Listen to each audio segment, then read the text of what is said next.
Next, we're going to look at everything from a Greek lens. And the Greeks actually have a ton of different information surrounding the sacred secretion. One great example would be Asclepius, which is kind of a minor god or deity in the Greek pantheon. He's often seen with a staff with a coiled serpent around it, or he can sometimes be carrying something that looks similar to the staff of Hermes. Both of these are indicative of the sacred secretion cycle within man. Both of them are indicative of Kundalini energy and healing energy within the body. But the actual big guy in Greek mythology would be Dionysus, or in the Roman, Bacchus. Dionysus or Bacchus is a deity that is the son of Zeus or Jupiter, and it epitomizes basically the asteroid belt, and it also epitomizes the christened figure. So there's a story where Dionysus is brought up into the heavens and is torn apart by the 12 titans. This is in relation to the 12 zodiacal signs. Those would be the 12 titans.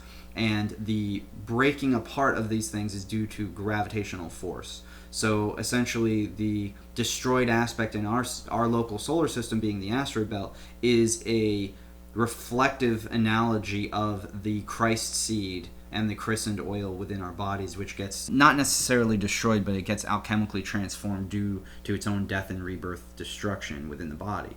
This is, of course, what ends up happening to Dionysus, but this happens in order for basically the Titans not to destroy everything and to destroy the world. So basically somebody had to die in order for the Titans to allow us to survive. So think of it in the sense of our solar system wouldn't be able to be structured the way that it is, and we wouldn't have all of the planetary objects making their resonating harmonies in order for us to even have the gravity that we do on this planet, the magnetism, the electromagnetism on this planet for us to have physical bodies and be able to think properly. So there was a sacrifice had to have been made, and this is the sacrifice of the Christ-like figure in our Greek and Roman counterparts. And another really interesting thing about Dionysus is that he is one of these figures where he definitely evolved over time, and there's at least a few different versions of him. So the version that Matt just described is one of his earliest depictions. But then he's got some weirder depictions as time goes on, where he actually comes to be sort of like a foreigner almost, a wanderer that comes from the East, which is super interesting too, because in Greek history there's a rich tradition of a lot of their most important sages traveling west and east, specifically to Egypt and India. So people like Plato's great-grandfather, Solon, who recorded the events that became known as the Tale of Atlantis. He traveled to Egypt, and he may have even traveled to India. Pythagoras traveled both to Egypt and to India, and he was initiated into both of their mysteries. One of the most famous Pythagoreans, Apollonius of Tyana, he also traveled to Egypt, and he went to India twice. So there's this long tradition, even in the Western world, of a lot of wisdom coming out of the East and people going there specifically to get it. And Dionysus is actually this figure where he's a bit of a wanderer, doesn't really fit in, could be a reflection of his position as this destroyed asteroid belt, where he doesn't really necessarily have a rigid home the way that these other planetary gods do.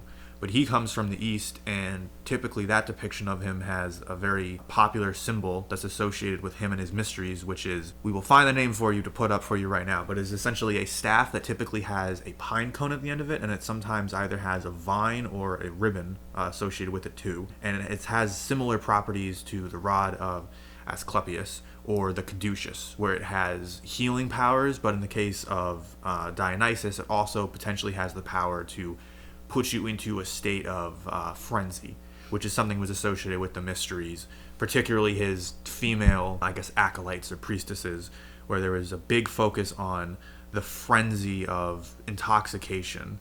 And again, the maximum potential, both upwards and downwards of that, was a big thing. Right. And Dionysus, or Bacchus, being the god of wine, a lot of people believe he's the god of parties, but that's actually not true. He's the god of wine, and joy is essentially what it epitomizes down to.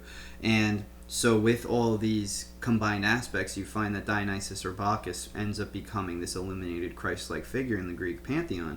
Additionally, there was also the Bacchic rites of Rome, which happened in the BC eras, where it was one of their fraternity secret societies, which was focused on things like the culmination of the sacred oil within the body. However, something happened, and I'm not exactly sure what, but the Bacchic rites was essentially taken over, and then next thing you know, they were in the woods having strange sexual orgies. Now, this is a great example on how the allegories of the sacred oil, the sacred wine within the body being alchemically transmuted in a allegorical, metaphysical, and physical sense within the body, of course, ends up getting perverted and made into a literal translation out in our real world, where now, of course, it's drinking, boozing, frenzying, intoxication, and lots of lustful sex. So this is one of those perversions that we see throughout history on how they took a concept and then basically destroyed it, and it has caused a stigma towards these types of esoteric mysteries because people don't really understand what they're about. And in large part, it's because they take one potential meaning of a word or a concept and they almost exclusively dwell on the negative side of it. In the case of Bacchus or Dionysus, what's frequently associated with him, one word that keeps coming up is something called frenzy. And frenzy has to do with the state of intoxication.